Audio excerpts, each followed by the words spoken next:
and sit down.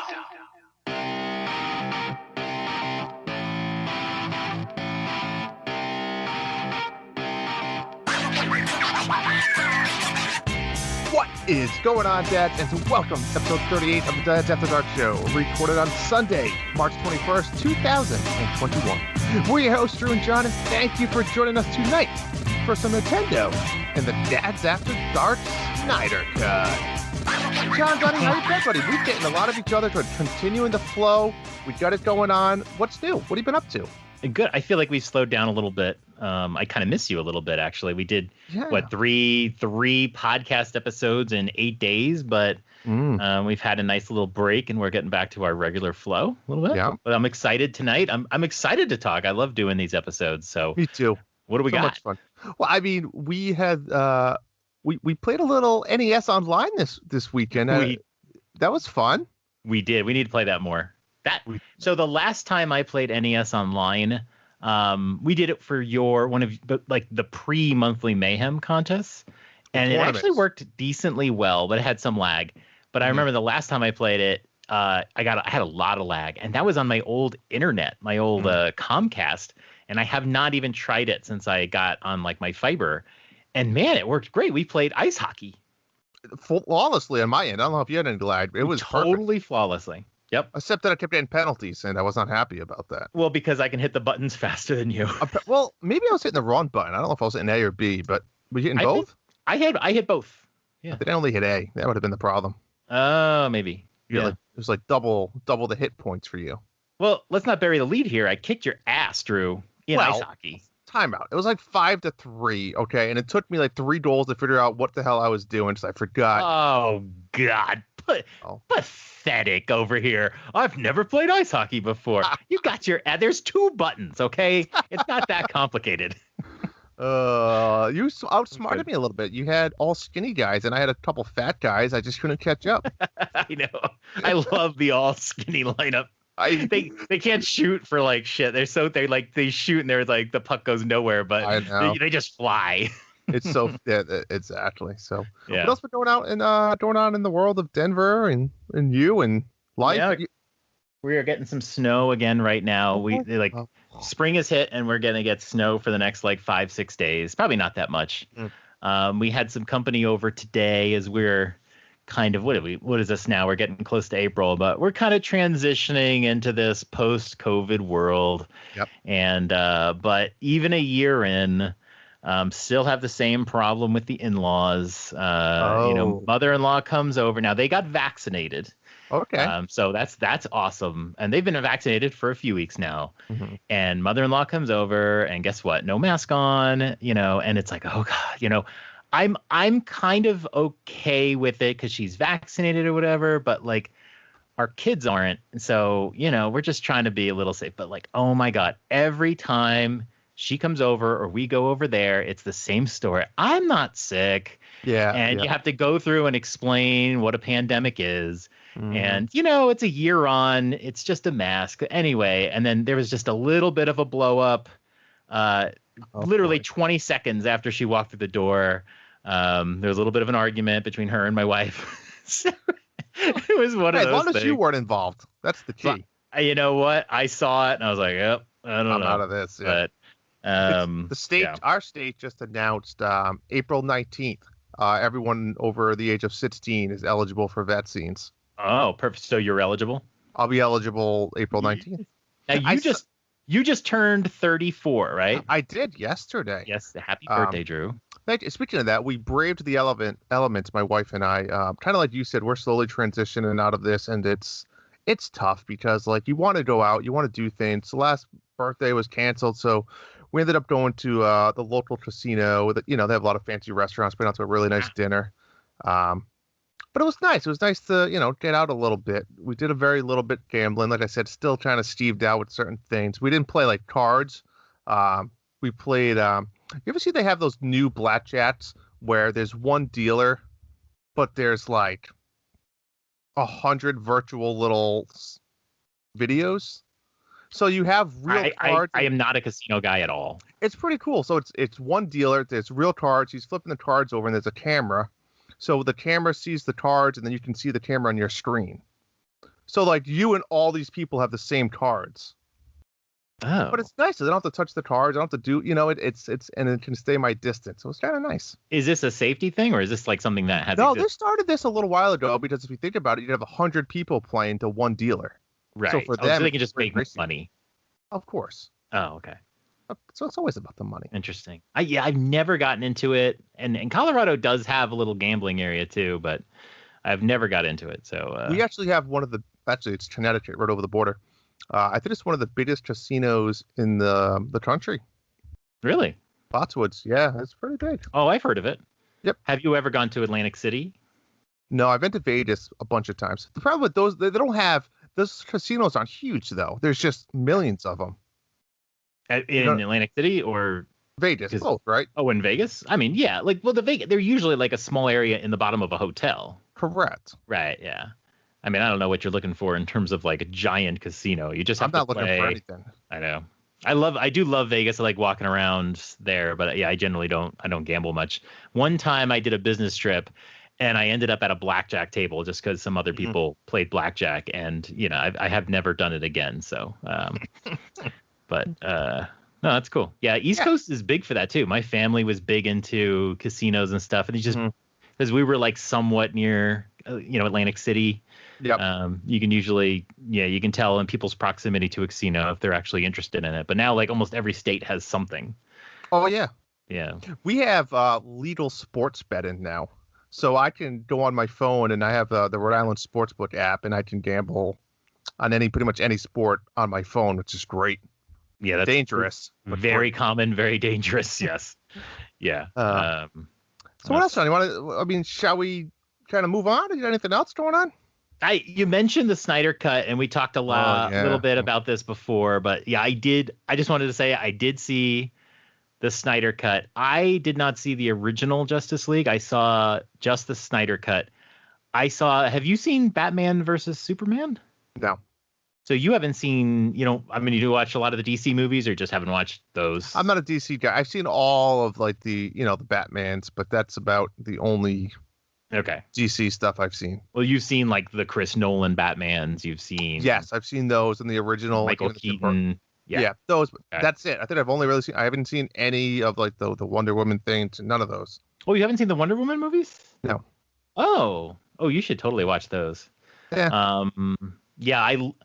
I'm not a big comic guy. I'm not even much of a superhero movie guy. I do like Batman just like you, I grew up and the Batman movies were cool. Although I don't know if they've aged really well. I'm a big Chris Nolan fan now, largely because of the Batman trilogy. Those movies are just amazing and have aged very well. They're not that old. But yeah, the Wonder Woman movie was really good. I really like Gal Gadot's portrayal. And I think because it's equal parts, it reminds you of the past, but it's still very new, right? And she's a supermodel. She's pretty and all that, but like she just does it really well, while at the same time it's not totally different from the original. Whereas sometimes you see, the portrayals of the Joker and stuff where it feels very different from the first time you saw it. Yep.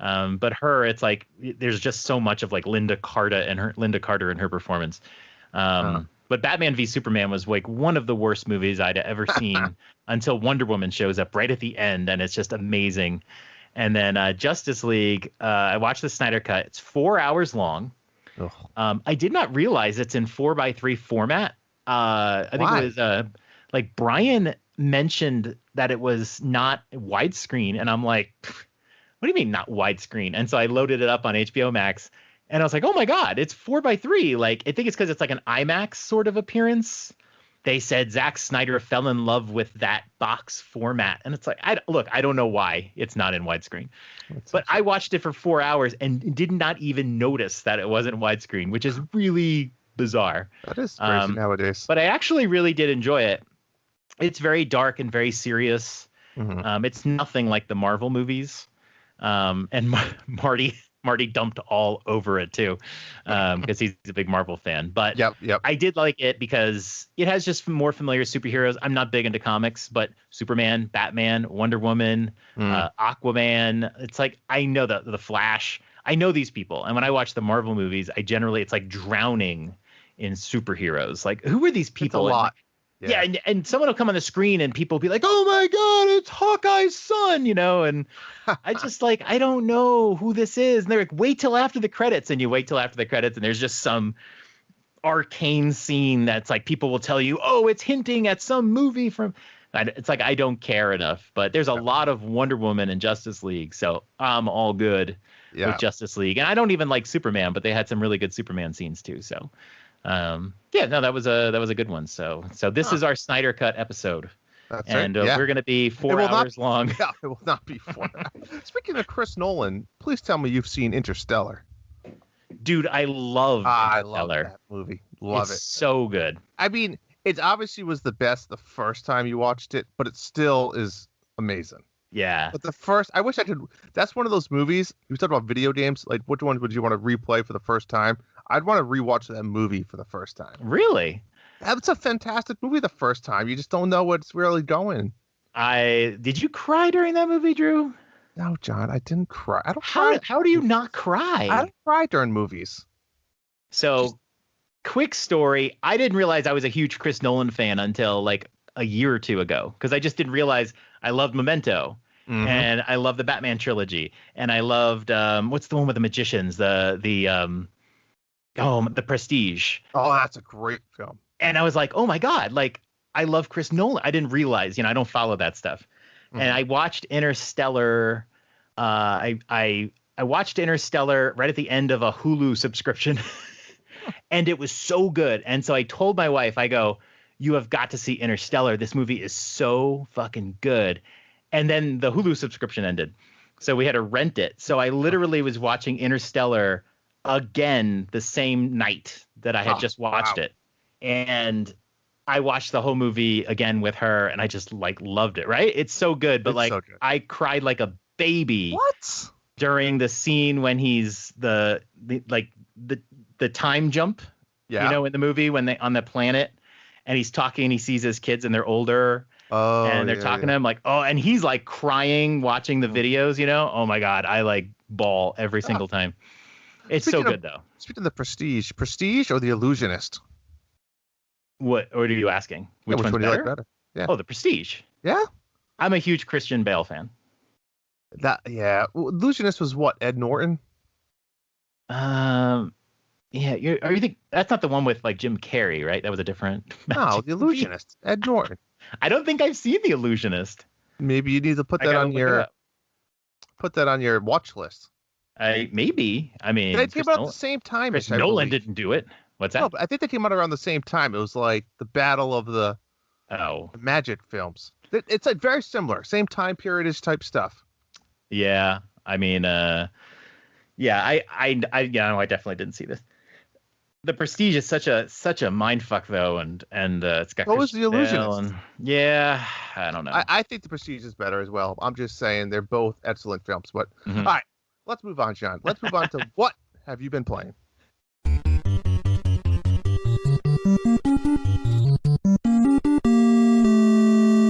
All right, Drew, what have we been playing? It's been 2 weeks.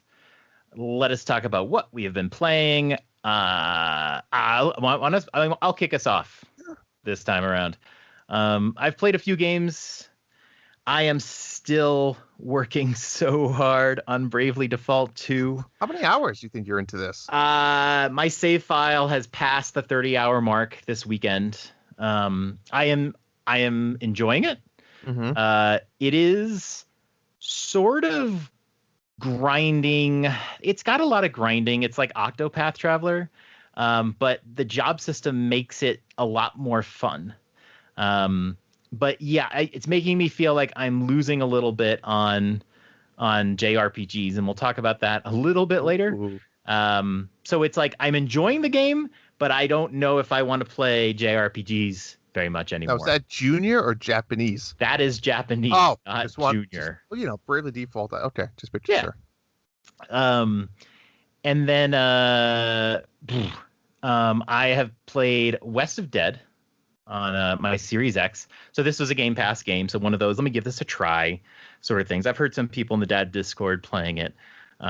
Maybe just, I know Justin played it, but maybe that's it. And I was pleasantly surprised by it, actually. It's like a roguelike shooter, not a first-person shooter, but like a roguelike. Think about roguelike Western in a procedurally generated set of areas. And you go around. It's very much like a cover. Well, I don't know what they call that genre, but like a cover shooter, where they prioritize finding cover and being defensive and shooting versus just running into a room and shooting everybody.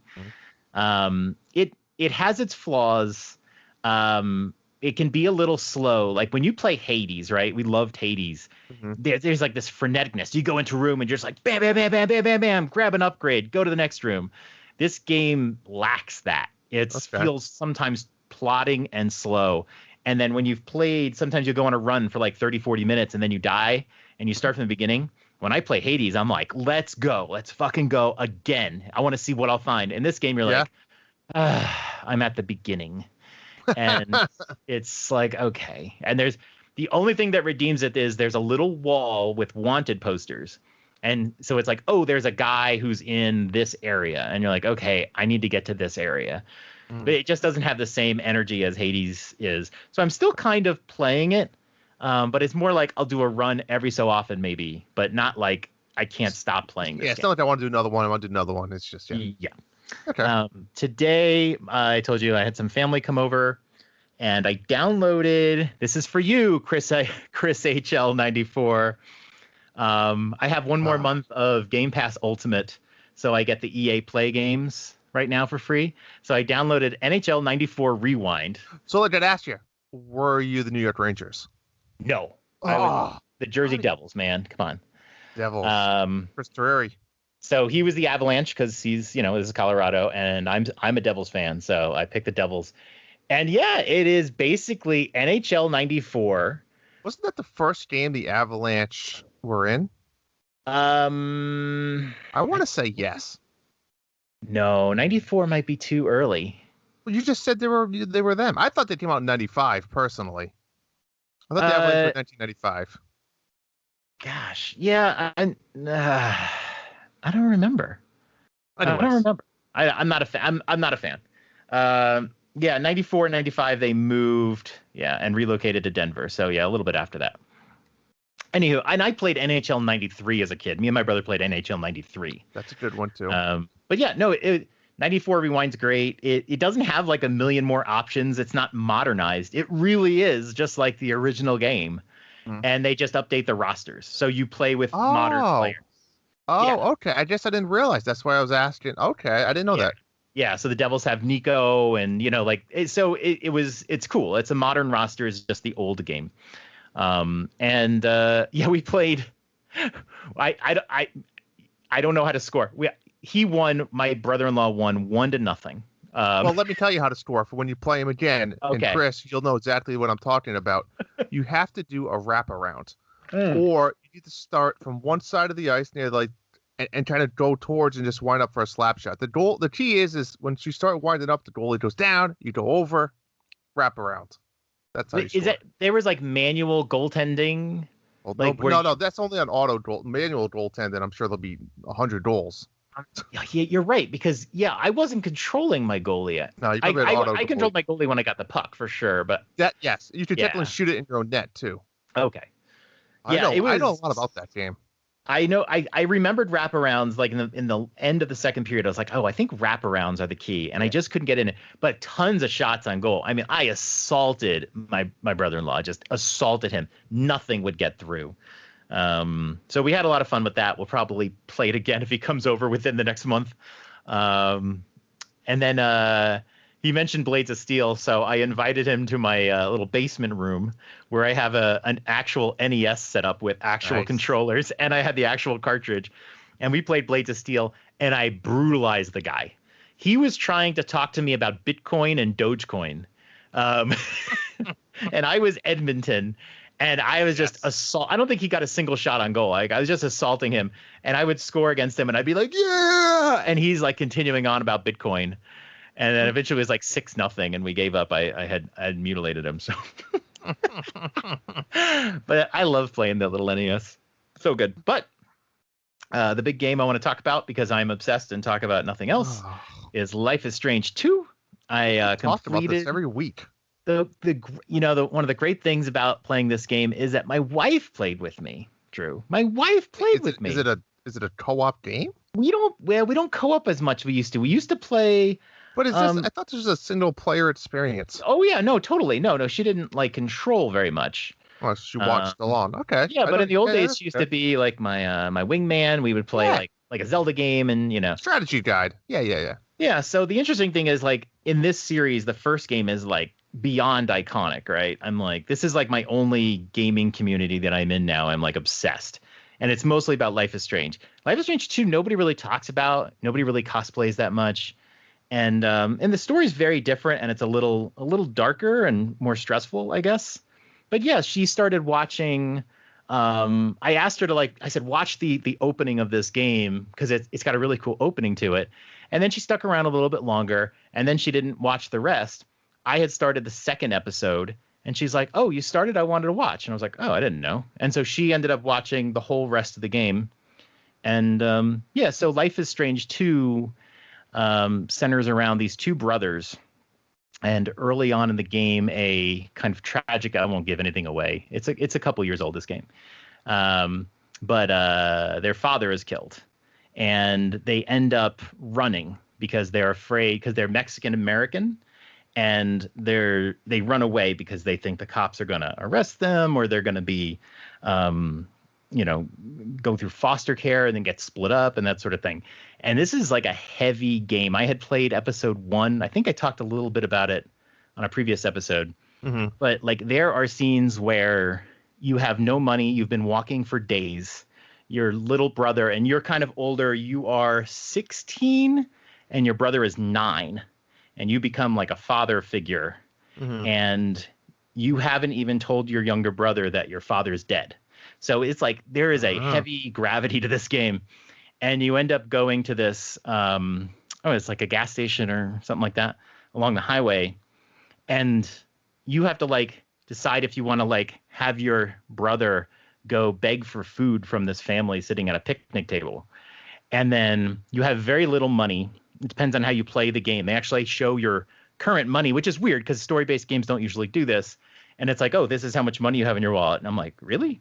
So the first time I had played the episode, I put money in the vacation jar in our house, but then you run away.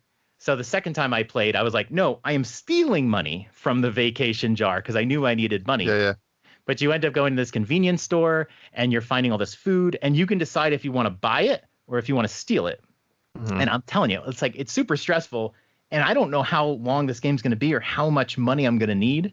Yeah. So the second time through, it was like, okay, I'm just going to pay for it because I have more money. But there's like some serious stuff. There's a lot of, racism being hurled at you. And like as a middle-aged white guy, I'm not used to that at all. So playing as these characters can sometimes be gut-wrenching. Okay. Everywhere you go to the neighbor's house and you're thinking about what is the neighbor going to think about you. So it's a really good game from that perspective of seeing another perspective of other people. Mm-hmm. And so, yeah, as games go by, they're trying to run away. I won't give details on it, but they're trying to get somewhere, and they keep ending up in these different kind of living situations and survival and how they deal with family and friends and all that. And it was really good. I wouldn't say it's as good as the first game, but I think a lot of people gave up on this game early or maybe after an episode because of the stomach churning stress that episode 1 can cause you. Mm-hmm. And the game changes up a little bit. It doesn't get as bad as that. There's some great characters in this game, lots of major choices in this game. And in the ending, of course, is this like, holy shit sort of decision, the same way the first game ends. And so I almost immediately want to replay it. And so I probably will start replaying this. How long is this? Every episode is about 2 to 3 hours. There's 5 episodes. Okay. And if you... The first time you buy them separately? They give you the first episode for free. That's kind of the way they do it. And then you buy the rest of the episodes, and then sometimes there's bonus content. This one has like bonus content, but it actually came out before the game came out. In fact, we didn't play it yet. We're gonna be playing it soon. But yeah, no, if you have like an Xbox or PlayStation or whatever, like you can play episode 1 of the first game, you can play episode 1 of the second game, just to see if you like it. But it's really good. When you do successive playthroughs, a lot of times you kind of know the things you can skip. So like the first time you go into a room, you might go check every little item because you don't know what'll happen. Oh, yeah. But then the second time you play, you're like, look, I don't need to look at that towel. Yeah. So you can save some time. But then what happens is you try to do all the bonus stuff. So you actually look for other things that maybe you didn't do. It's like King's Quest. You know what to do. Yeah, yeah. And then you want to make different major decisions that maybe aren't what you would normally do. So like I said, the first time I played, I didn't have much money in the convenience store. And so I stole a couple things. And then I got caught. And then I got kidnapped. So the second time I played, I said, okay, I'm not going to steal anything. I want to see if I can avoid being kidnapped. Well, guess what? You can't avoid being kidnapped. You always get kidnapped. So now the next time I play, I told my wife, I am going to steal every fucking thing in that store. The bread, the juice, the soda, the water, everything, because these people are fucking with me. And then the choice at the end, I'm going to do the exact opposite because you want to see how it changes gameplay. So yeah, really loved it. At this point, I have one more episode of the Life is Strange universe that I haven't played yet, and then I've done it all until September. We'll talk about that later. But yeah, I really loved it, and my Xbox is just full of Life is Strange content now. I'm sorry, everybody. Every episode is still that same story with the two brothers. It always continues. Yeah, it doesn't like start fresh. Gotcha. There'll be back references to things you did. Yeah. And the decisions you make in episode 2 can affect you in episode 5. And this game goes really deep. There's things that your brother does. Because at the end, I mean, you don't know this, but at the end of every episode, they will show you the decision you made and then the other things that could have happened. And it'll say, you did this. And then it'll show you the percentages of all the players and what they did. Oh, that's cool. You might have done something that 15% of people did. And then you go, oh, but the cool thing about it is it kind of hints you as to what you can do. So there's things where you're like, oh, shit, like Daniel can, not kill that guy, or something like that. Yeah. And sometimes you can go, oh, yeah, it asked me, should I kill that guy? But like there's decisions where you're like, whoa, I wasn't given a decision on that. And it's because it was based on your behavior in the previous 3 episodes. Gotcha. So if you want to change that decision point, you have to change behavior over a long term. So this one, like I said, I don't think it's as good as the first one. Has some pretty deep, major kind of decision points here. So I'll be replaying that one. How about you, Drew? What have you been playing?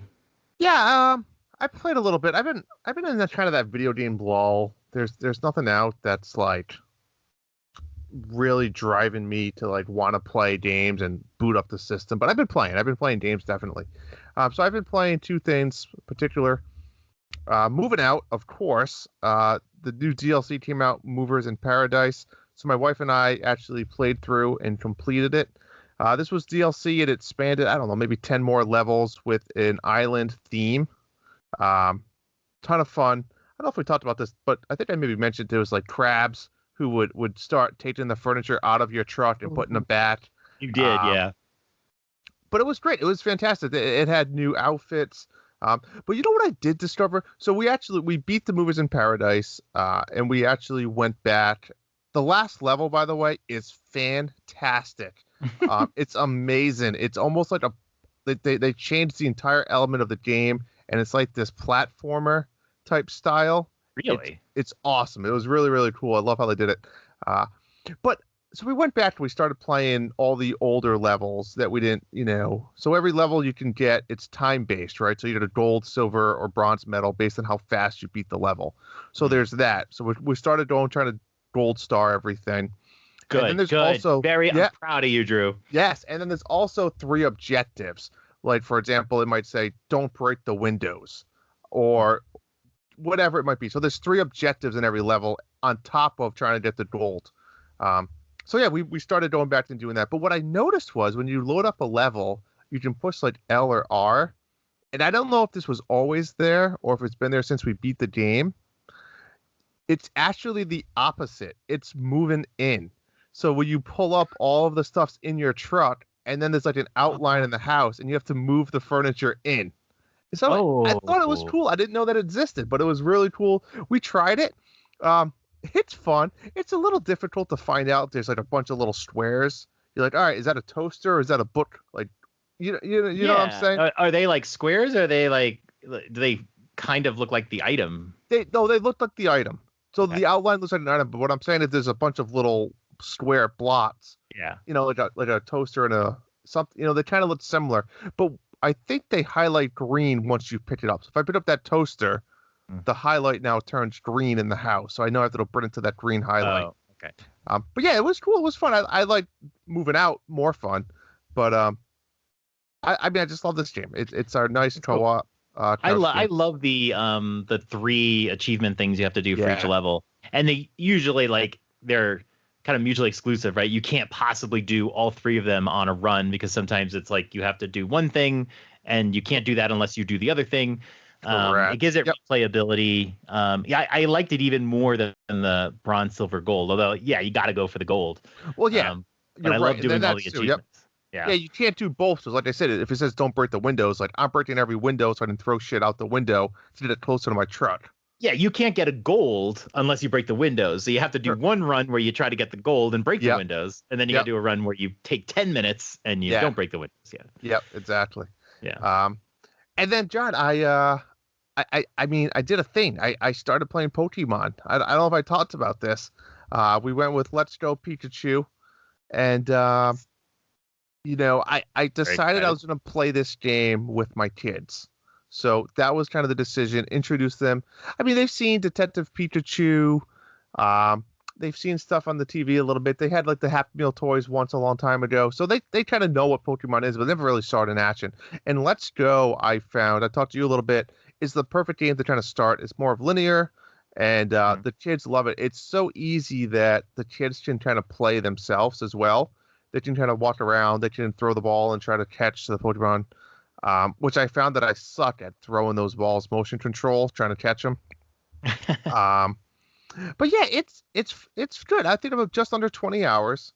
I think I've completed 3 gyms, and I'm just doing a lot of exploring. I'm backtracking. Again, I let the kids play between towns. I'll tell them to explore and catch and fight, and it's going great. I would say, I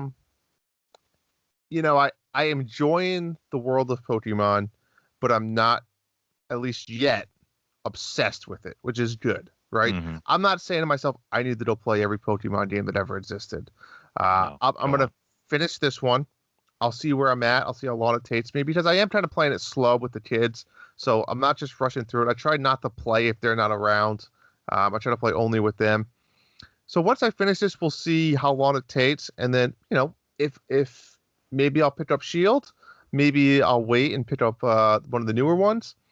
But I will be picking up Pokemon Snap for the kids to play. So this is kind of leading into that. Yeah. So that'll be the kids will love that one. Yeah. And it's such a different game.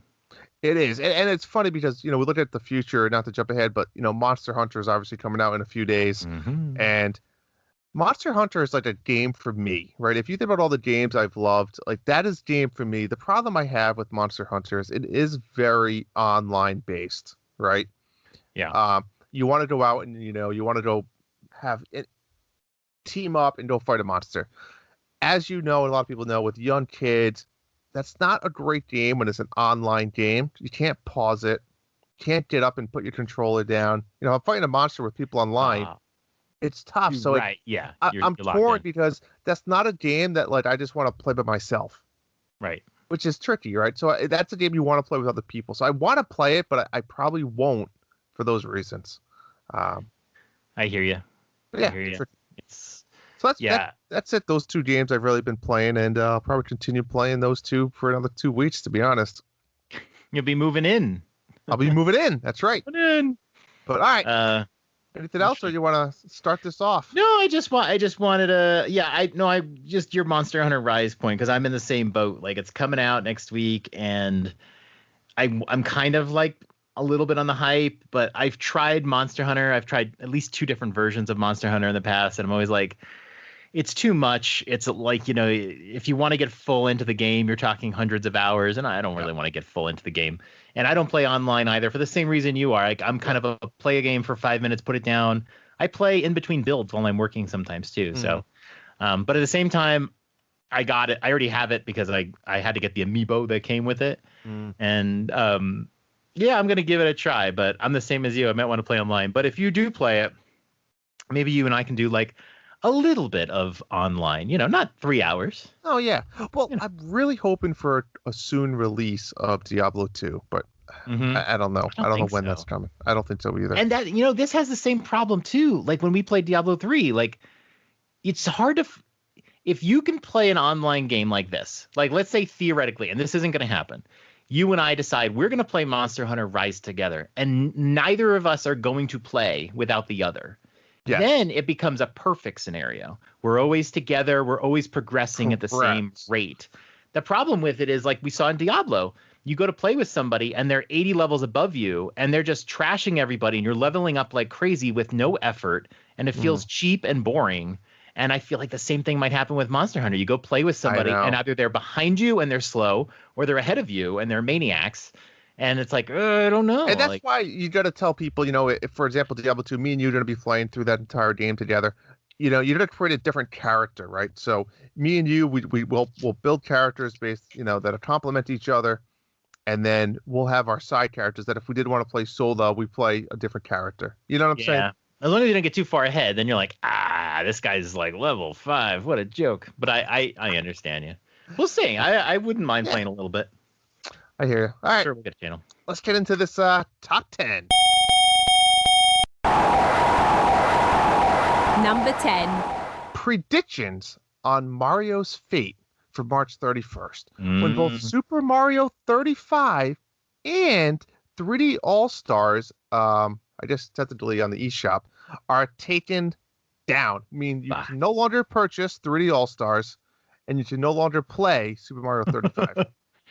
The crazy thing here, Drew, is people have been complaining about this since before the games even came out. So we're talking about like a 6-month time frame where people have pissed off about this March 31st date. Anything. It's not like Nintendo said, hey, reminder, or really, they haven't really changed, Yeah, they're not like showing a countdown with Mario like kidnapped with his hands hide behind his back. I mean, I think, I honestly think comes April 1st, they're just gone. Now, Nintendo's never been a big, like, April Fool's gotcha. But if I remember correctly, I believe they do usually do a lot of announcements around April 1st. Like joke announcements or like... No, like real announcements. Okay. Well, what do you think's going to happen here?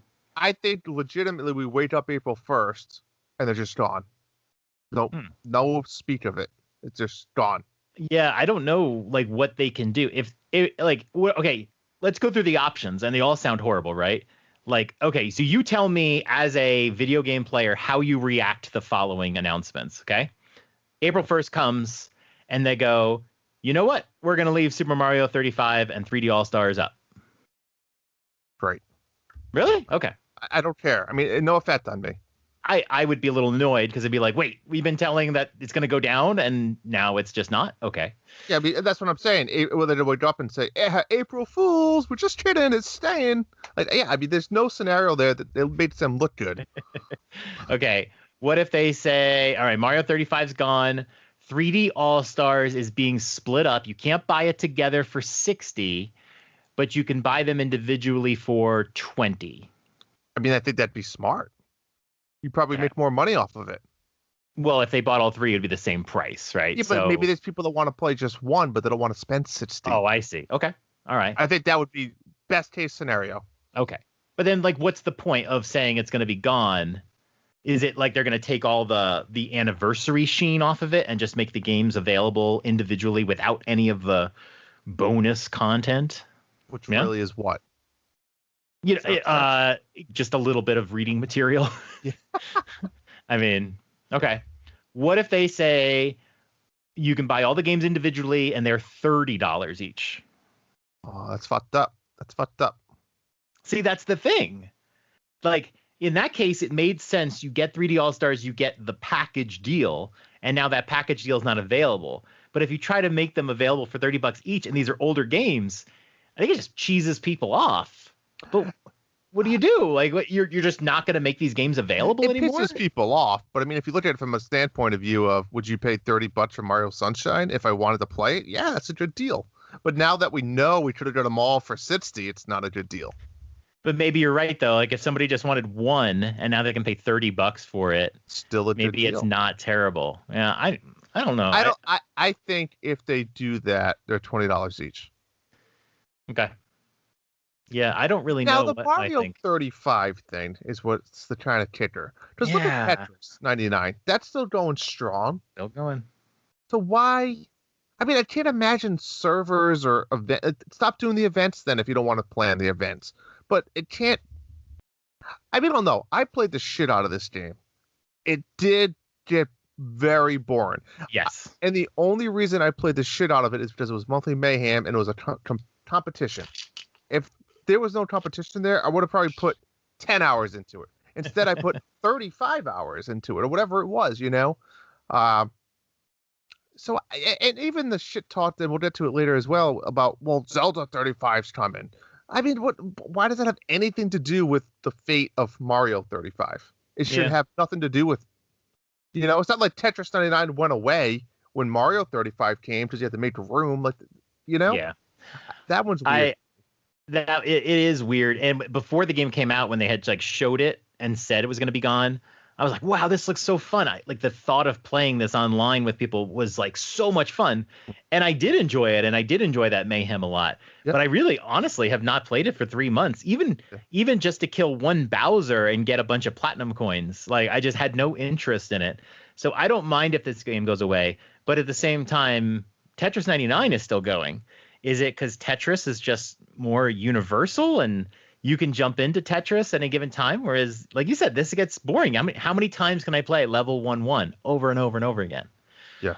I don't know. Yeah. So I'll be curious to see. Number 9. Drew, why do we hate spoilers? I want to get into this a little bit. I want to start this by saying, fuck you, Wario 64. A few months ago, when Super Meat Boy Forever came out, he posted a screenshot, and if you didn't play much of Super Meat Boy Forever, you kind of noped out of there pretty quick. Yeah, fuck that game. But they had these cutscenes that referenced cutscenes from older games, and that's kind of what Super Meat Boy does. They did it in the first game too. Okay. And the first day or the night before, I can't remember, he posted a screenshot, and I was like, "Oh, look at this! This is a reference to Paper Mario." And I was annoyed because I was looking so forward to just sitting down and enjoying Super Meat Boy Forever without any spoilers or anything. And I was like, dude, spoilers, you know? And he's like, what? It's from the first hour of the game. But you have now denied me the enjoyment of stumbling onto that moment. You have spoiled it. And he did it again. This was the other day. He posts... Here's the thing, like, it's very tough to decide what's a spoiler, what ruins something, that sort of thing. But the Life is Strange 3 announcement was about to happen. This was like an hour before Square Enix did their presentation, and he posted a screenshot, and he posted what the title of the game was going to be, and he posted who the character was, and it was a thing that everybody was like excited to find out. Mm-hmm. And it's like, yes, the spoiler came out from another source. If you want to say that it was spoiled, say it was spoiled, but don't put it right on your Twitter in a big graphic that jumps right in my face. You need to give me the chance to click it if I want to. Agreed. You know, If you want to say Life is Strange spoilers, click if you want to find out or something like that. Fine. And I'll choose not to. But don't just throw it in my face. You're not giving me the choice. So this is an account I like to follow. He usually posts a lot of like deals that are happening. And I had to not only unfollow it, I had to block it because he is very often retweeted. And it sucks. It's like you need to have more respect for your audience. Now, the question I want to ask is, why do we hate spoilers? I was thinking about this. Now, I'm going to ask you a question, but I want to frame it. I was thinking about this. I am sitting here in my room, and we're an hour away, and I'm excited to know what the title of this game is. I'm going to find out by watching the Square Enix presentation what that title is. Now, Wario64 is telling me it is True Colors. Why am I mad? I was going to find this information out in an hour. I have found it out now. Happy. But it still pisses me off. Mm-hmm. So why does that piss me off? Why do spoilers piss us off? So I think there's different levels of spoilers, right? If, for example, that one, if someone also told me 3 months ago there's guaranteed a new Mario Golf coming out in June, I'd be pumped. So I guess there's different ways. Like if someone just said Mario Golf's coming out in June, or if I saw the trailer in a direct, to me, I don't really care. Now, however, let me just use an example of something current. There's the new Godzilla vs. Kong movie that comes out on HBO next week, right? And in the theaters. They have said that there's a definite winner between the two. Somebody will win, Kong or Godzilla. Now, if I found out tonight who won, to me, I would be pissed off. Yes. That's something I want to experience and see firsthand. Right. So I think there's a big difference in the type of spoiler level, right? You know, if you have a chart 1 through 10, and 1 being the name of a video game that's going to be announced, and maybe 3 being the actual there's a game coming, versus 10 finding out who's winning that battle, right? So I think there's that level, and I like how you ranked it according to like what affects you the most. Well, but I think that's my point, right? I think that that scale of 1 through 10 is different for every person, right? Yes. There's going to be people that find out the title of Life is Strange, that's a 10, right? I look at that and say that's a 1. I mean, I don't care what the title of it is. I agree with you that there's different, like, so you mentioned the Mario Golf, right? If somebody said Nintendo's working on a Mario Golf game and it's going to come out this year, to me, that's not even a spoiler, right? I guess it is a spoiler, but you're like, oh, they're making a game or whatever, but you don't see what it looks like. You don't know the name of it. You don't know anything about it. Now, what if they said it's Speed Rush and there's going to be modes that have speed golf involved? Yes, exactly. I'd be like, awesome, that would piss me off. But see, that would piss me off. I don't know how much it would piss me off because I just have to be in that moment. But like, you've ruined the title. You've ruined this. The thing is, I would have ruined. That's not going to affect your experience when you play the game. It has zero impact. It's just you know it earlier. Okay, but here's the thing. Here's why the spoilers piss me off. Because I want to sit down and enjoy a Nintendo Direct and then have a cutscene come up and go, what is this? And then go, oh, it's Mario Golf. You know that moment where you're like, yeah, but see, I think that's everybody's excited. I think that's a 2 or 3 on the scale. Now, if you were to tell me, here's a list of every single unlockable character in Mario Golf, I'd be like, oh, that's like a 7 or 8. Like, I don't want to know. Yeah. I want to unlock those myself and be like, yeah, I got Tri-Bones or whatever. I want to see that firsthand. So it depends. But for me, something like the title or even a feature of a game, like, I'm excited. I want to know. Tell me. Honestly, if Wario64 had said the title of the game is True Colors and that was it, I'd probably be like, oh, okay. Like, it wouldn't have pissed me off because I still don't see what it looks like. I don't know what it means. It's not a title that's like, if Breath of the Wild 2 subtitle is The Death of Link, right? That would be a spoiler if you said the title is Death of Link. Even though I haven't seen the trailer, you've ruined something for me. Like, there's a moment I didn't get to have. But if you say the title is, something generic, like True Colors, okay, that doesn't tell me much. Mm-hmm. I need to see the game itself. I just feel like spoilers on the internet have become very prevalent because of the push of Twitter that you don't reach out to a link, but it gets pushed to you. Mm-hmm. And I feel like a lot of people love spoiling things because it gives them sort of a weight. That gives them like an accomplishment. Like, I knew this information, and I spoiled it because I wanted you to know that I know this information. Yes and no. I think it also, especially with social media in today's world, is everybody wants that click. Everyone wants that like. They want to go viral. So if they know inside information, let's call it, and they are going to be the ones that get that, and it's going to get them 100,000 clicks or likes, Right. That should lead to monetization for them. It should lead to their name. I mean, it should also be negatives, right? Don't get me wrong. It should Oh, be you're gonna negatives. chase people away if you spoil something that's close to them. Yep. And I Yeah. mean, depending how you got that information, it should be even worse or Yeah. reprimanded or whatever. But Yeah. yeah, Uh, it's a very interesting topic. I look at it as imaginary scale, but I think it really depends on.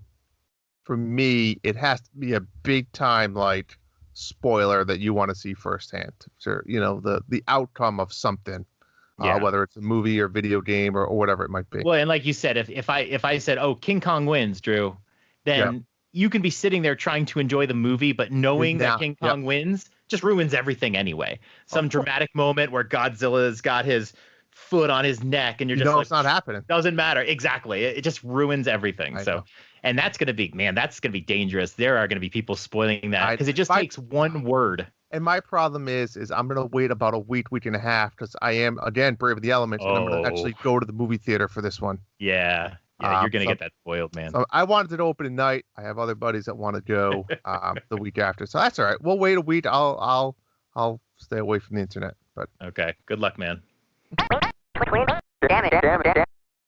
Number 8. All right, here's a question or a comment from NeoPrime33. Tim from NettoTads. Thank you for sending us this one.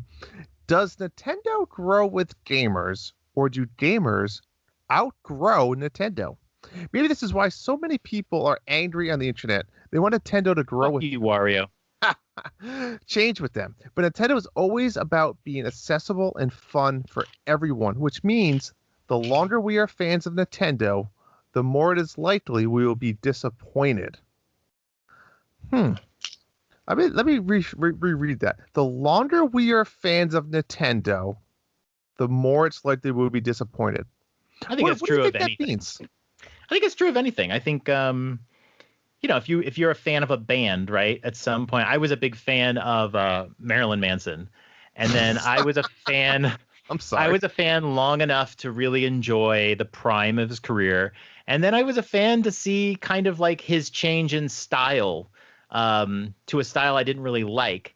And then I was, a fan when he was like gaining too much weight and he was kind of like almost embarrassing to see in a stage show.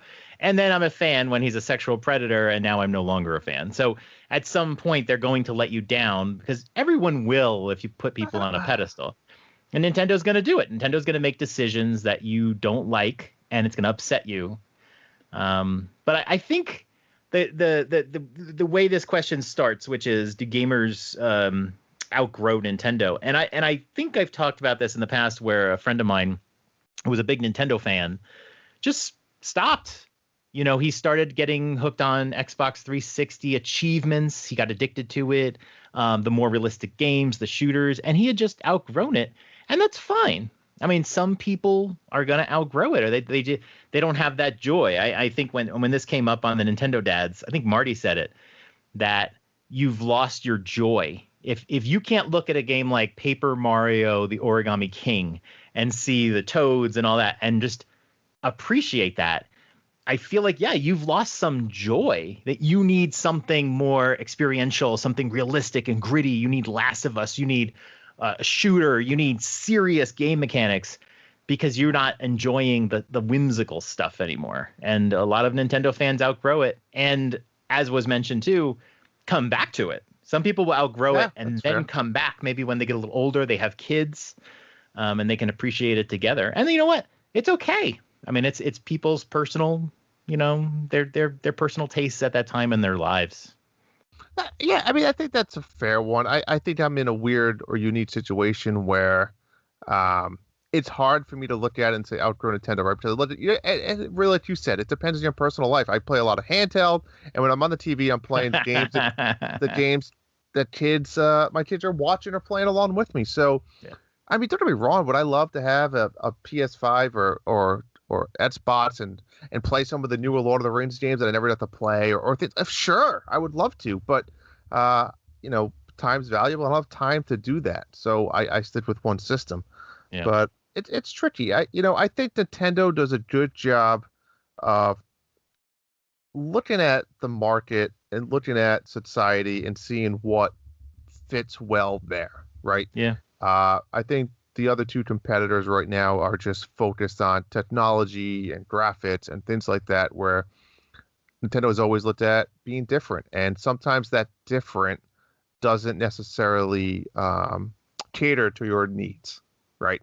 Whether it's motion controls or it's a tablet or it's bad graphics or whatever it might be, is I don't necessarily say it's you outgrow, but I think that the next version of Nintendo's product doesn't fit your lifestyle. That makes sense. Right. They're not. I think we talked about this with the Switch Pro. Like, I'm dying for a Switch Pro, and Nintendo's probably like, yes, you would really love a Switch Pro, but it's really just not in our plans, and we're going for mass market. And the market doesn't need a Switch Pro right now. They're selling like hotcakes anyway. Yeah. It might be to more casual gamers. It might be to people who have an Xbox or a PlayStation already and don't need it. But I think that's a great point, right? Nintendo's going to look at it from what is their goal in the world? Is it to get third-party gaming, or is it to worry about their own gaming? Because let's be honest, any Mario game we put on the Switch, whether it was Odyssey or even Paper Mario or Mario Party, they all look fantastic. You know what I'm saying? I don't need 1080 Mario. You don't need that. But third-party games, you do. You need 4K. You don't need 1080, but you need 4K. No, but I'm saying I gotcha. For the third-party games, right? You need 4K Last of Us. You need 4K Spider-Man. You need 4K for those. So it depends on what Nintendo wants to do. Are they going after that market? Or no, they're satisfied with just their first market. Not. I mean, yeah, they're selling so many games, but you know, do they care? You can get, like I told you, you can get a much bigger market if you do go for both. It's easy enough to try for both. So we'll see. Number 7. That leads right into this topic. What are the games, Drew, that are universally beloved? So a game that I can throw in front of anybody, a kid, an adult, my non-gamer wife, maybe. My wife's a gamer, but the non-gamer wife, non-gamer husband, a family member, a grandma, somebody who doesn't play games anymore. What are the games where you can throw in front of them and they'll go, oh, this is cool. Like, I like this. And you know that they will. I kind of posed this question to the community. I got some really good answers. But the first game that came to my mind was Untitled Goose Game. This is a game everybody would enjoy. And I feel like I've proved it because my kids all loved it. My wife loves it. I loved it. I showed it to my brother-in-law. We've had game parties, and everybody loves this game. I've never met somebody who's just not interested in this game at all. This is about as universally loved as I think any game I've ever seen. It's easy to play. You know what I mean? I think that's the key, right? Because you mentioned grandma or friends. I used to have my good friends come over and with their wife, and maybe their wife's not really a big video gamer, but you want to sit down and play a game. So you always have to think of something what's easy to play that's not going to require, you think Mario Party, right? Mario Party is a great game and it's easy for everyone. However, if you're dominating every mini game, that's not fun for, the friend's wife who doesn't really play a lot of video games. Right. So you're going to look at games that are easy. You look at something like Just Dance, where you're just dancing. Everyone could dance. You follow the on-screen, you just move, you're dancing. So stuff like that. You look back at all the old, even the Wii games with the motion controls, like even as stupid as like carnival games. It wasn't the best game, but it was an easy game for everyone's like, oh yeah, I know this game. I have to throw the ball at the melt jug. So I gotta toss the ball in the milk can. It's just a simple game that people know what they're doing, and now they're doing it in motion control. So stuff that people can relate to outside of a video game is actually probably the best game for these, when you have like house parties and things like that, in my eyes. And then some of those other ones, I don't want to steal other people's ideas. That we'll get to those as we go down the list. But you are right though. Like the Wii was that time when motion controls were new. Yes. And people were amazed that you can do, like, nowadays you and I would be like, oh yeah, we know what that is, but like, oh wow, like motion controls, and it's hard to even think back to that time, and it was like 15 years ago. They're like, wow, this was like new stuff. So a lot, like WarioWare Smooth Moves was a game I think it's still my favorite Wii game that anybody would enjoy. Although some people could get overwhelmed because it goes a little fast. Yeah. And some people just like nope out because they get stressed about it instead of like, it's okay to lose. It's just fun, you know? And Jackbox too I've never met anyone who didn't really like Jackbox. Jackbox is another good one. Now you'll have different experiences if you play with your kids. Like my wife and I don't play with the kids. Yeah. Because it's not as fun to us once we've, had a million dirty jokes go forward on the thing.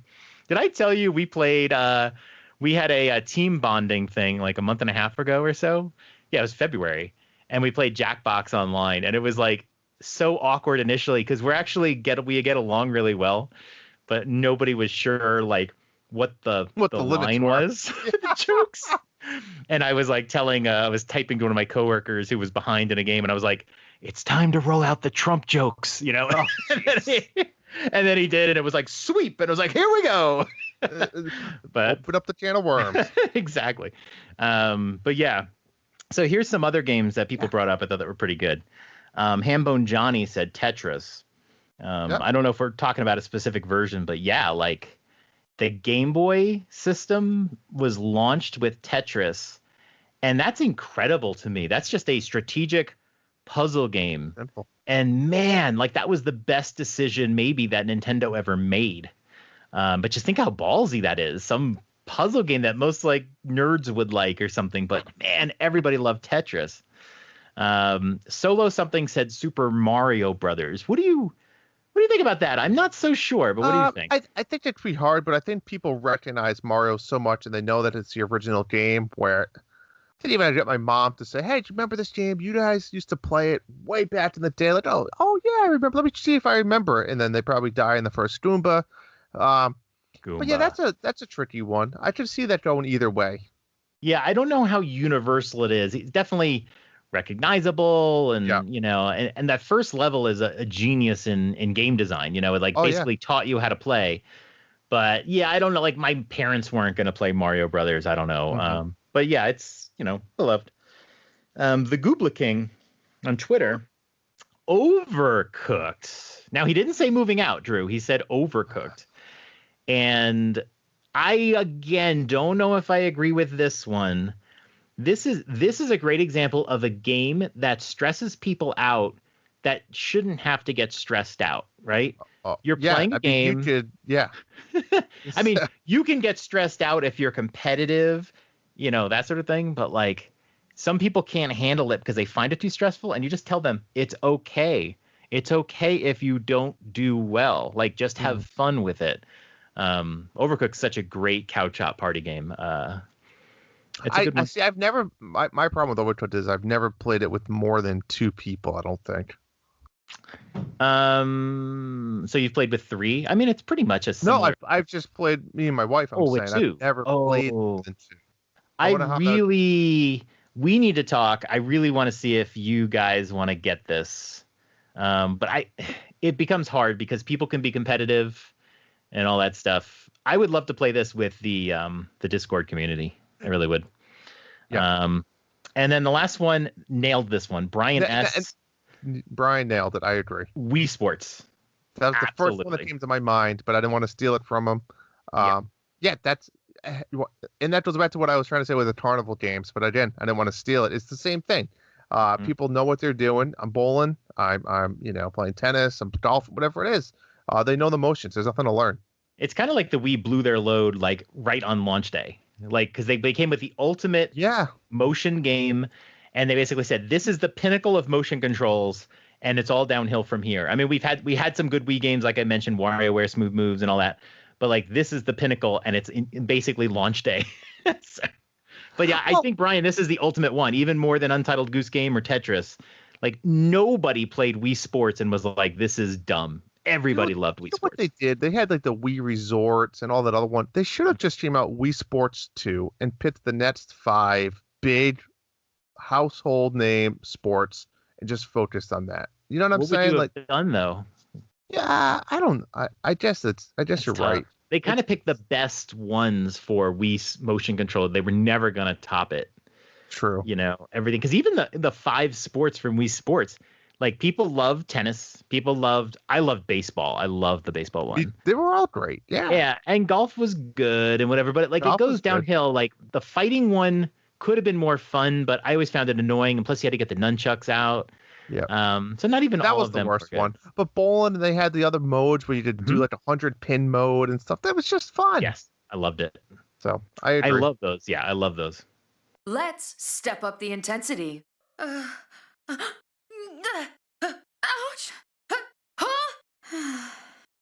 Now that was a great workout.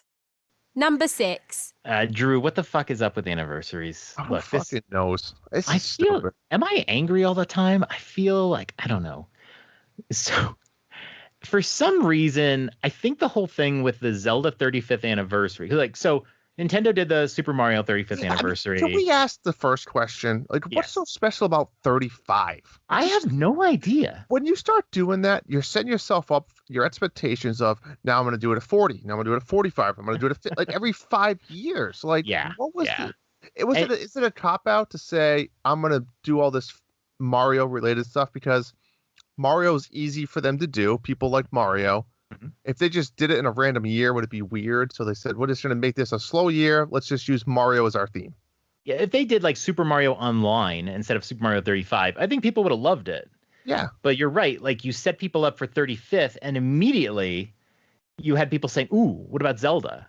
And Yeah. then I started hearing people saying about how are they going to celebrate Metroid? How are they going to celebrate Kid Icarus? Yeah. Like, and Nintendo was a unique company because they're celebrating these anniversaries way before all the other companies are. Right? But You again, know. 35. Like, what does that mean to me? The big one's like 25 or 20, sure, but 35 is just random. Or one, know, just the first anniversary. I agree. So there was like this streak of like multiple days in a row where people saying this is the sixth celebration. I was guilty on the Life is Strange one, but like this is the 6th anniversary of this game, the 16th anniversary of this game. Like what the fuck?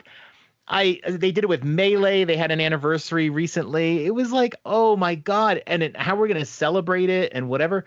Every year we're gonna do this. Like, okay, yeah, maybe 10, maybe 25, like you said. But come on! And to think that we're gonna get a Metroid anniversary or Kid Icarus or something, like everybody has some games that they love, but you're not gonna do a 25th anniversary of Metroid. It's not universally beloved. Yeah. And just stop it with these oddball ones. And then I remember on the 35th anniversary of Zelda, Nintendo didn't really say anything. Correct. And people were pissed off that they didn't say anything.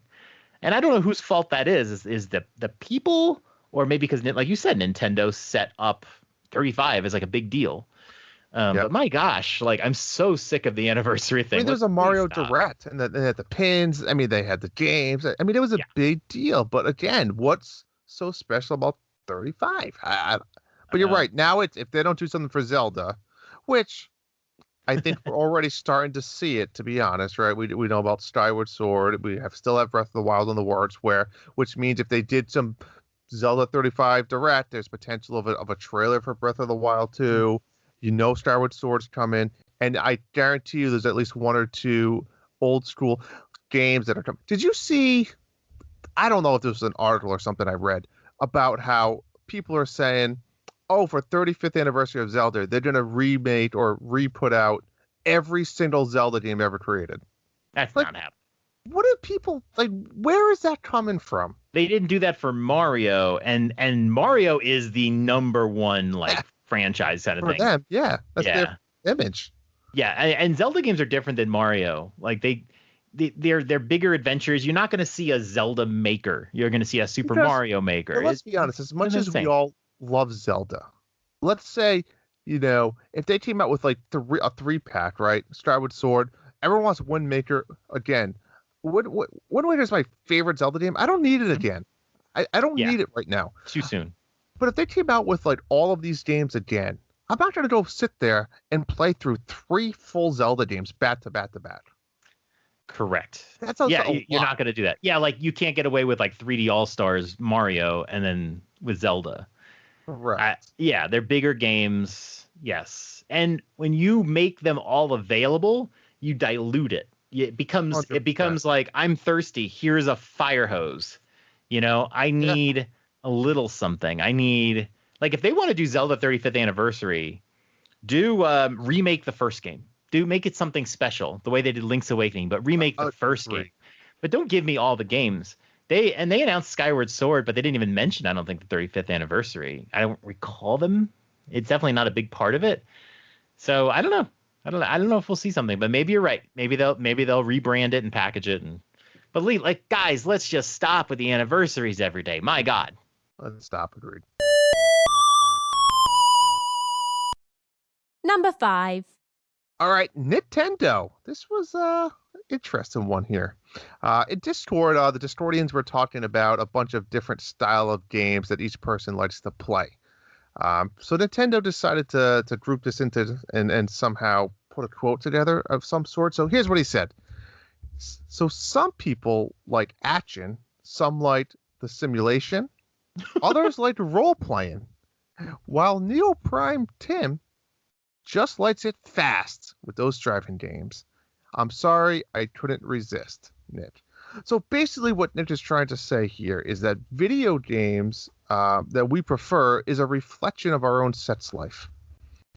I mean, how do you feel about that? Do you think the video game choices, I mean, I feel like you've been moving into these story-driven games with Life is Strange and choices is, I mean, it sounds kind of boring. Is that how you like in bed, John?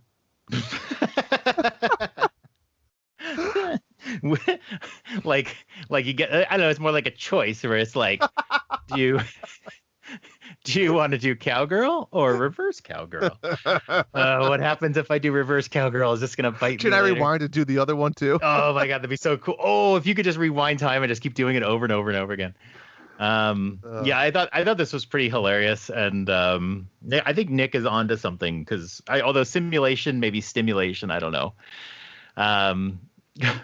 But yeah, in a month where it's going to be role playing or so, like maybe, I guess, or maybe we're just reading into the genres a little too much. What would a roguelike say about you? I mean, get to like change it up every time type thing, right?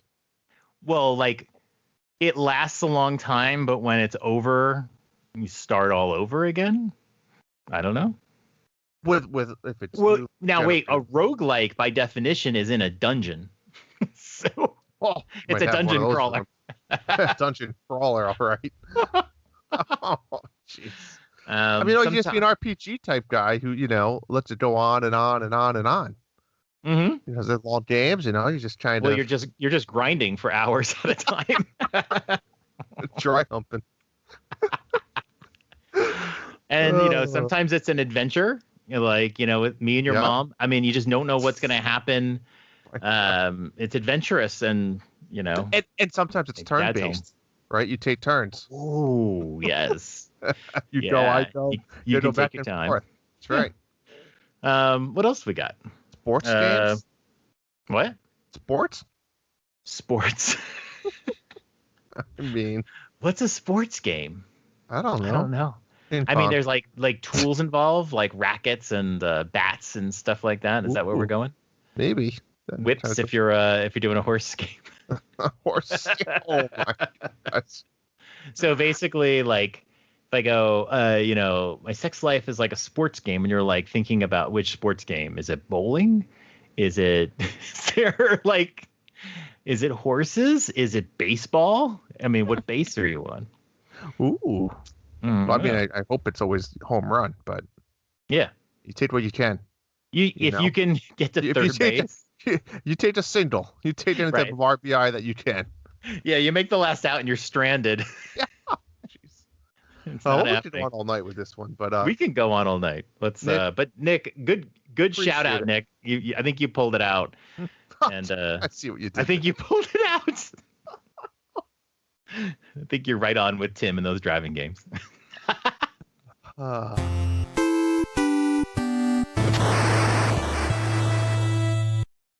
Number 4. All right, good segue. Life is Strange news to report. So Square Enix Presents was out this week.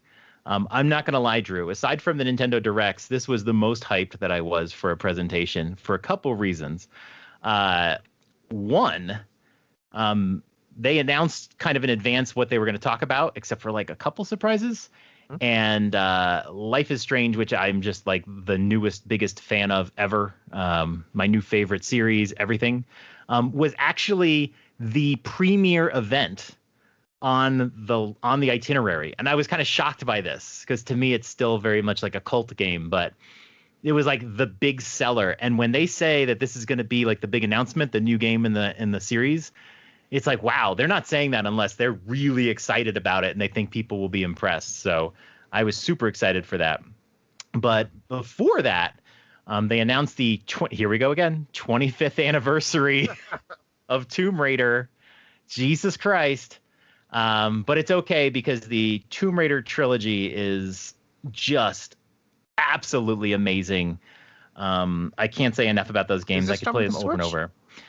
There was a lot of hype about it coming to the Switch. I've been hoping for it for a while.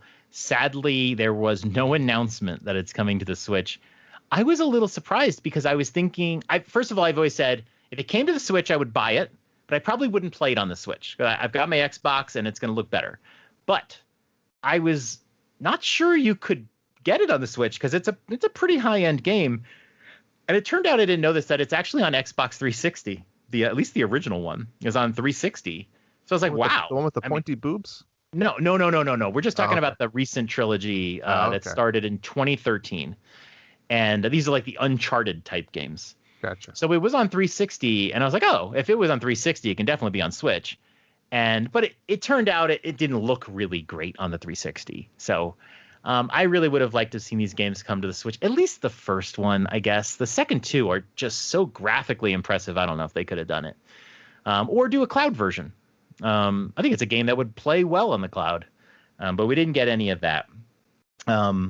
For you third, party console people, the Nintendo dads out there, they did announce that they released all 3 games of the trilogy, and it included every single bit of DLC they've ever put out. So every bit of content for the 3 games, $20. It's incredible. Great deal. So I bought it instantly. In fact, I bought it before the presentation because it had gone on sale already. Mm-hmm. And I think that's going to go up in price. So that was an introductory sale.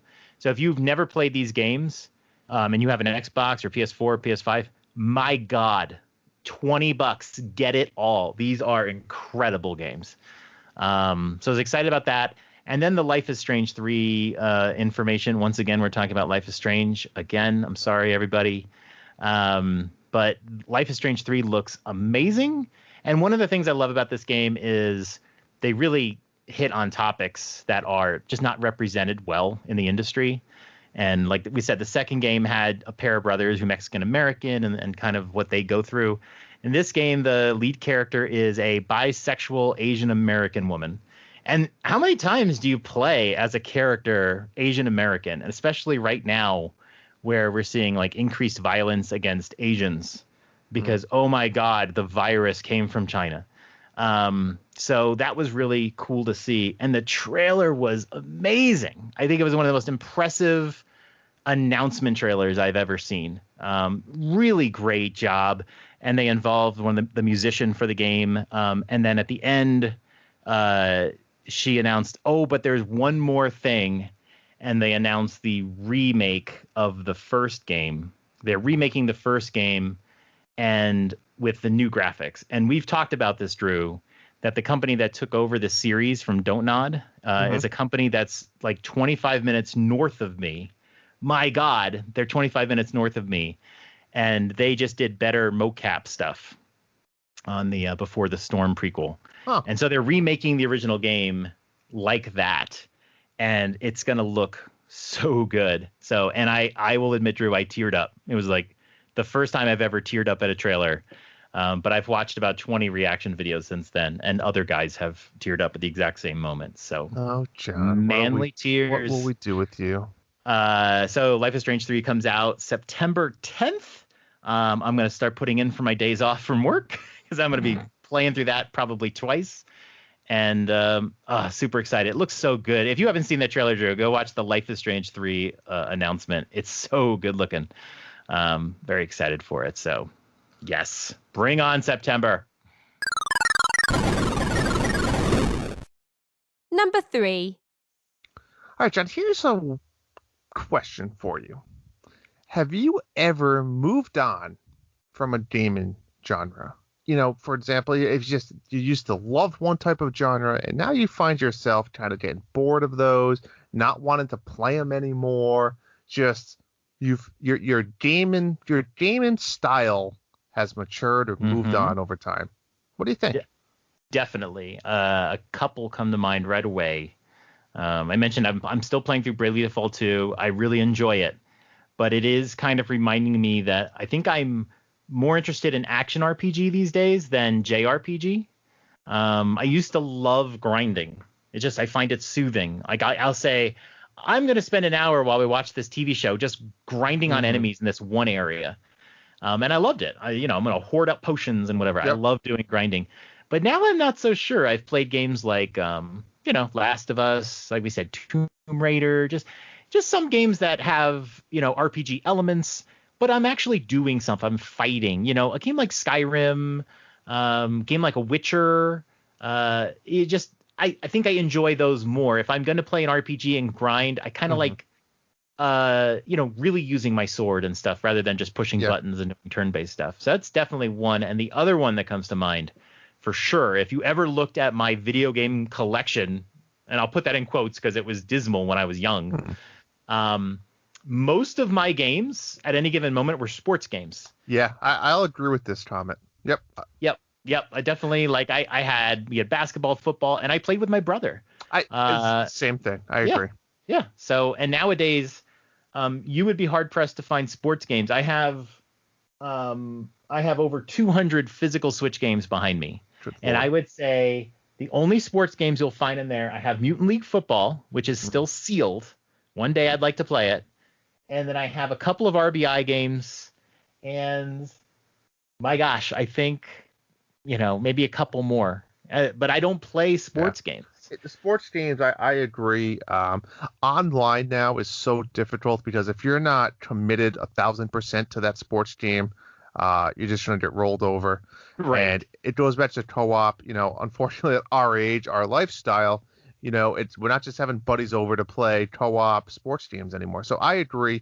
For me, I'm the same way with sports games. I also, in the same vein, used to play a lot of specifically 007 games, James Bond games, where a lot of deathmatch type games, tons of that stuff. And I think I've moved out of that, no interest in Call of Duty, no interest in those types of games. And I think it's the same rationale as I don't have the time, or rather, I don't want to become 500 hours deep into those type of games online play. Right. Not counting Paladins. But that, I just moved on in a weird way. The other thing I used to absolutely love and obsessed with was racing games, but not in the way of, let's say, real-time racing, more cartoonish type race games, like racing collectathons. Like Mario Kart. Well, yeah, I think about some old school games like the Rush series, like Rush 2 was amazing. Even like there was games with combat cars, Micro Machines, Rock and Roll Racing, who just came out by Blizzard re-released. Like all of those types of games I used to be obsessed with. Beetle Adventure Racing on the N64. So a lot of those games, I love them. They all had type of like hidden shortcuts and collectibles and things like that. But so what was the thing that like you said, that there was collectibles? Yeah. So Rush had collectibles. You had to find. There was actually funny. You had or something. Yeah, you had. So Rush had actual story mode you played through, but also you could play like, I think it was like free mode, and you would get 20 minutes on the clock or 30 minutes on the clock. And you just explore shortcuts. You end up going on like the roof of buildings with like you up the parking garage ramps, and there'd be keys. There'd be 10 hidden keys throughout the level, and every like 3 or 4 keys you found, you unlocked a new car only for that level. So then when you played later on, if you had the keys for that level, it would unlock. You could have that special car. Oh, I see. They also had Mountain Dew cans you could find. You did all 4 of them. You have a Mountain Dew car. It was stuff like that. Beetle Adventure Racing was the same type of concept. Every level had these hidden blocks you could find, and it would unlock special cars for that level. So that type of stuff I always thought was fun. Why do you find yourself not really being into that? Maybe one. There's not a lot of games like that anymore. I think would be the first one, or maybe I'm not looking for them, and maybe they're not on the Switch or not on Nintendo. Yeah. Racing games are interesting because I like to play racing games. I remember a game was like called Moto Rotor. I think it was on TurboGrafx. Okay. I used to really enjoy that game, and I really loved what was the name of it? It was the one in the arcade with the wheel. God. But it was like Cruising USA. No. It was like the dirt track. Oh, It was like RC Pro-Am or something. Yeah, but it was like the little tiny cars on these one-screen tracks, and they go around. Yeah, RC. Yeah, not RC Pro-Am though. That's the other game. But yeah, I know what you mean. Same thing. I know what you're talking about. I loved those. I actually did love RC Pro-Am though. I really enjoyed that, and Yep. But like nowadays, I remember when because Tim's really into these games. Yeah. And he was talking about Asphalt, and he's talking about Asphalt for like a year. And I was like, let me try Asphalt because I had gotten it for my son because it's free. And I was like, here, I want to, try this out, see if you like it. And he got into it. So then I got into it. But it had no lasting power. I played a couple days and then I was like done. And then I also wanted to try Burnout Paradise. Now, Burnout Paradise, I played the campaign to completion. And I wanted to kind of try to 100% it because I was really kind of into it. I was playing it a lot. And you can like knock cars off the road and then you claim them. Okay. So I actually did really like Burnout Paradise. But yeah, like I just recently played Dirt 5 on Game Pass because it, and I played Forza. And once again, I played maybe one or two sessions and I was bored. And I think it's because I'm at an age where I'm looking for games with meaning. I'm looking for games that are just a little deeper, and a car has no personality, and I can't connect with a car's day to day. Like I can't connect with it. And some racing games, you don't even see the person in the car, so yeah, I don't know. You. I just have no connection to it. Yeah. I'm a fan of the cartoonish type. Yeah, they're fun. And, I like in a weird way, exploring in car games, if that sounds weird. It's funny if you see like, you have to make a jump and at the right speed to get something. It makes it more fun. You need to go reverse and try it again and stuff. So yeah. But all right, that was good topic. Number 2. Today is March 21st. This is officially the second day of the second year with Animal Crossing. So a couple days ago. No, yesterday we celebrated the 1 year anniversary. 1 year anniversary is okay, Drew. 1 year anniversary is okay. 1 year anniversary of Animal Crossing. And this will always be a date I remember because Animal Crossing took place during the pandemic. Oh, I thought you were saying because it was my birthday. Oh, well, yeah, your birthday and Barron Trump's birthday. But this is cold. It really was. But yeah, like this game could not have come at a better time, and it really helped people through the pandemic, especially in those early months where it was really scary, and you really didn't know what was going to happen. So being able to just sit down and play this game and have that social interaction. And now, like 1 year in, Dad Crossing, they love Animal Crossing. You even hear chinks in the armor. Like Nick is a robot. I mean, he's at like 1,250 hours. Oh my god. He completed his entire museum. I don't have a fucking idea how he's still playing that game. Love you, Nick. No. But you see chinks in the armor from Sean. We saw Dan drop off. People are just have a natural like moving on. The game's been going on a year. Yep. But like you and I are not as addicted to it, and you've been kind of off it. So I've been off it for a long time. I'm going to throw this question at you, Drew.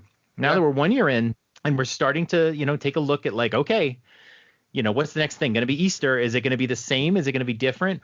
What would make you want to play Easter again? But really, like, what would Animal Crossing have to do to kind of bring you back into the game? I'm going to give you a weird cop-out answer. And my answer for me to come back into this game in a really weird way is for a Nintendo Switch Pro to come out. And I say that because if that ever happens, it means my current Switch goes to my kids. And I just have a feeling that my daughter used to love watching me play Animal Crossing to the point where she would ask if she could play on her own. And she was good. She learned and she did it. So if I gave her my Switch and she sees Animal Crossing on there, she's gonna pick it up and she's gonna play it, and I'm gonna end up jumping back in to help her do things. So in a weird way, outside of that, I don't think there's anything. I mean, you brought back, you added Nintendo Mario themed things. I mean, if that didn't work for me, I mean, unless you tell me there's I guess if I'm going to Nevada, what could it possibly be, John? You gotta come out with like DLC for Animal Crossing golf mode, and you can design your own golf course on your island and then play it. Like that. That's the only way I would come back. I can't think of anything that would make me want to come into it. Okay. I put 120 hours into the game. Don't get me wrong. Language. Yeah. But it's just some things in my mind, John. You know, just gonna wrap this show up. You actually pointed on one thing for me. So there are a couple. I come in from time to time. But yeah, I'm kind of like largely off of it. In fact, when I thought I lost my island a few weeks ago, I was like, all right, whatever. But now I have it back. So I did do some of the Nintendo stuff. That did bring me back in for a little bit. But you can only buy 5 things in a day. So I would go in, buy 5 things, come back the next day, get my 5 things. And I'm building like a little level on my island. It's a pathetic one. It wasn't even worth submitting to the Dad Crossing contest. But so there's that. 2 things, though, and one of them you kind of touched on. I would love there to be games to play. There is like a timer item that you can use, and you can like make up games. Sometimes people like to bury stuff and do treasure hunts and stuff. Mm-hmm.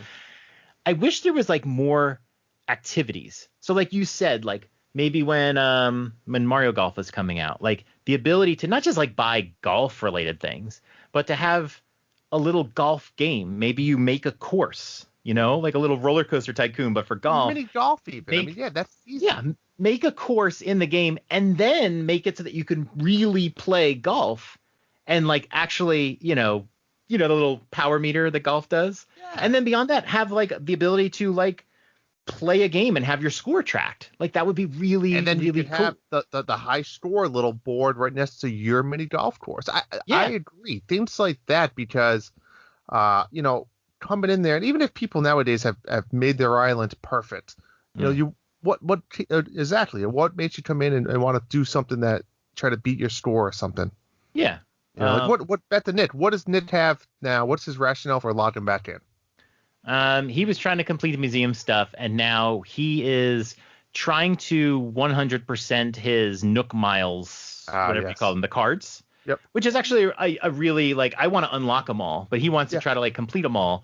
And so he's like, he'll go through like sitting, like catching tons and tons of fish, trying to break all of his tools so he can get the gold versions, stuff like that. So I have a friend who did 3,000 of those Nook Mile Plus ones, the little ones where you do it and you get it.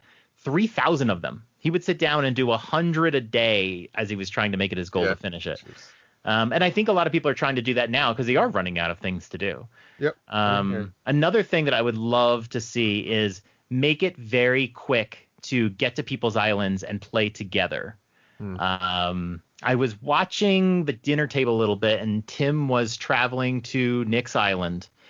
And it was every time I see the process, I'm like, oh, God, it takes so long. I know. Got to see the plane and get off at the thing. And I was thinking, just as a developer, the reason why that takes so long is because every person who comes in, it goes through that whole process for every single person. If you could do that in parallel so that every person was getting a copy of the island at one time, it would make it quick. So the way to solve this problem for Nintendo is to open your island and let people connect to you. And then say, okay, I'm ready to go, close the gate, and then everybody who connected with you now does that sequence in parallel. Okay. So Nick would be able to open his island, and 8 people would connect to him within 30 seconds, and then he would shut it down, and then everybody would connect to the island. Then he would connect to the island all at one time. So instead of 8 processes sequentially, it's 1. Gotcha. That's how you solve that problem. If they could do that, I would love to hang out with my friends on their island. It's just I don't want to deal with the minutes that it takes. Or it's busy, you can't go now, whatever the hell they say. It's been a while, Yeah. but yeah, it's Well, yeah. then you get to the island and you can't do anything because then somebody else is running in. Remember when we did the turnip hustle? You get there That's and you're right. like trying to like I know. And I remember like you'd be in the shop and it would go, oh, close your windows. And you're like, Oh, fuck my that. I'm God, trying to get this finished up, you know? So I would love to see that. And I would do more interactive stuff, you know. I like I that got idea. fireworks on my island. Yeah, but I don't want to deal with it. Yeah. So that would bring me back in. And hopefully they do all that stuff. Yeah. The year of quality of life.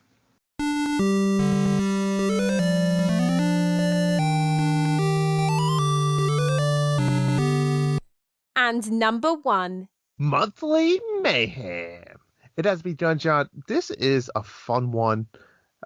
16 people. Is that more than 3D World?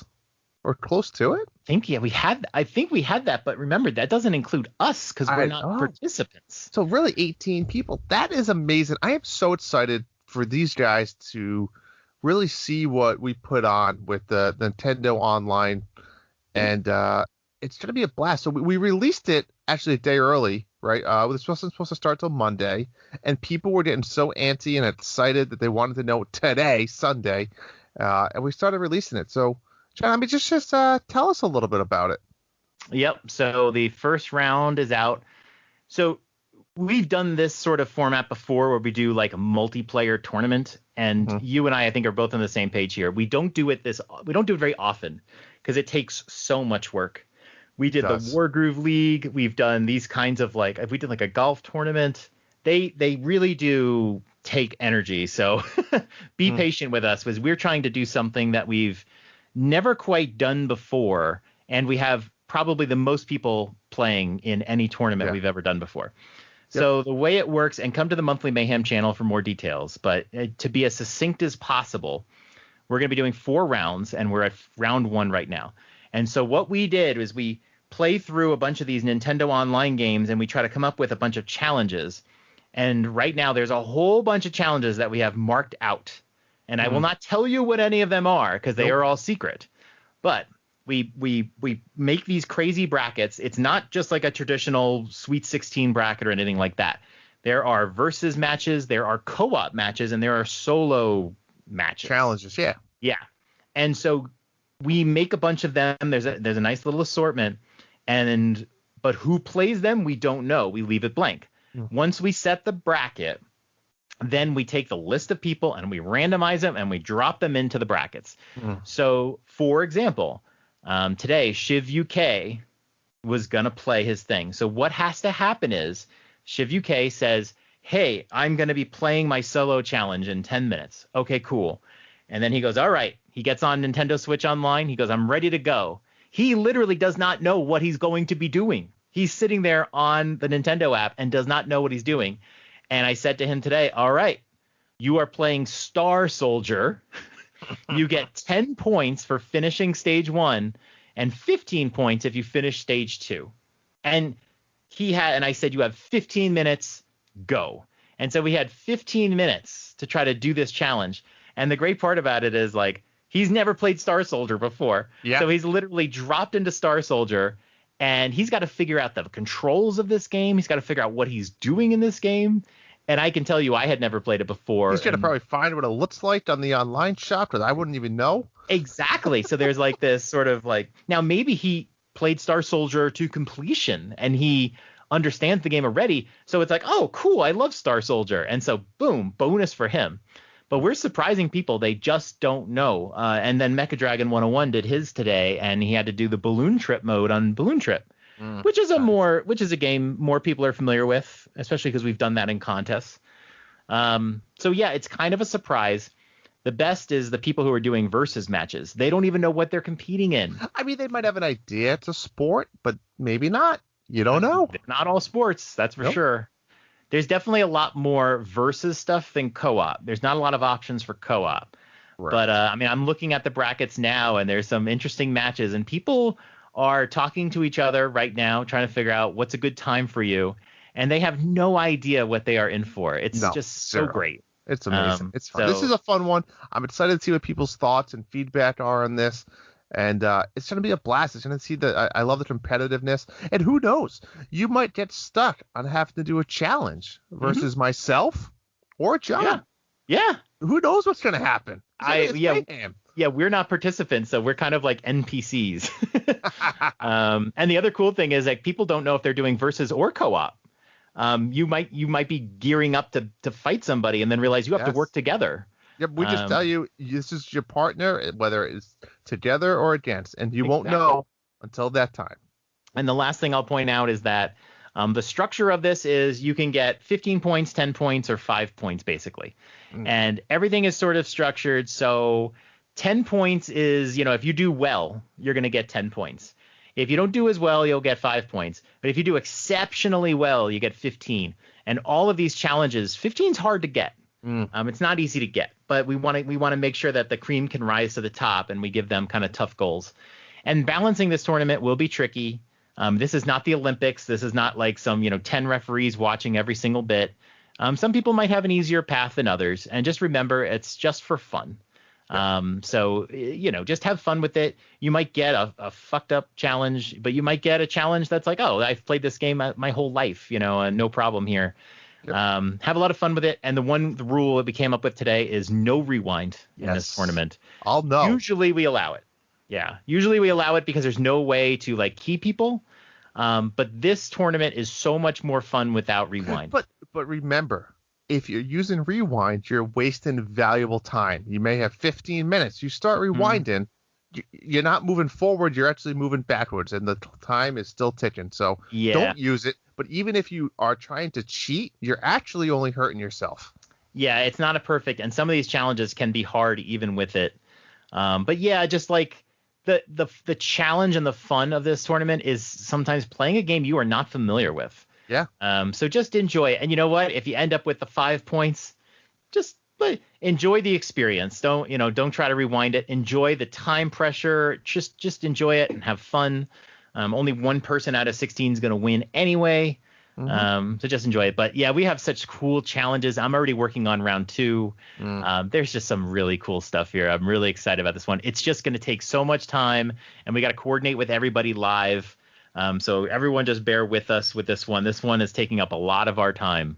It is. But we're not going to do anything like this for a long little while. So have a blast. All right, John, why don't you kind of talk about what we got coming in the next few weeks? We've got a big couple of weeks of games, a big that we haven't seen in a while. March 23rd, we got a trio of games coming out. Overcooked, All You Can Eat. Very excited about this one. This is a remake of the first and second game, where you'll be able to play online. The first game has never been available online before, so this is a first. And plus, you get every little morsel of DLC all in one package. This is a definite game. If you like couch ops, this is the best version of it, because the first version of Overcooked actually was a little ganky on Switch. They took a few patches to get it right, and I think this one will make it even better because it's all built on the Overcooked 2 engine. Definitely getting this one. I'm going to see if people want to play this with me. Story of Seasons, Pioneers of Olive Town also comes out March 23rd. And Tales from the Borderlands, which is a more story-driven, less Borderlands-y game. But I've heard really good things about this one. If you're into Borderlands, you'll probably like this one. March 26th, another big day. Balan Wonderworld. Not a fan favorite in the community. But I have heard that the full game is going to be a bit better than the demo, that the demo was put out to test some things. It's definitely a game targeted at a younger audience to get into RPGs. But yeah, there's a few of us in the community that feel bad for it and might go and play it just to boost it up. And then the big one, Monster Hunter Rise, March 26th as well. Yeah, also not good for Balan Wonderworld to be going up against Monster Hunter Rise. And then finally, March 31st, the end of Super Mario 35. This one is most likely just going to be killed off, not split into parts. But who knows? I think I heard someone say you'll be able to play a local version of the game. I have no idea. We'll see what happens. I don't think anybody knows. But if you're into Super Mario 35, this is like your last, 8 days of playing Super Mario 35. So Get to it. Don't wait. Absolutely. All right. Well, John, thank you for that. That's all I got. Everyone, make sure you pay attention to the Mayhem. See us over in Discord. But that's it for me.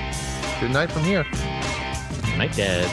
The Dads After Dark show is a part of the Nintendo Dads family of podcasts. You can subscribe to us anywhere podcasts are available, including iTunes, Google Play, Spotify, and Stitcher. Be sure to join us on the Nintendo Dads Discord in the Dads After Dark show channel for some naughty After Dark talk.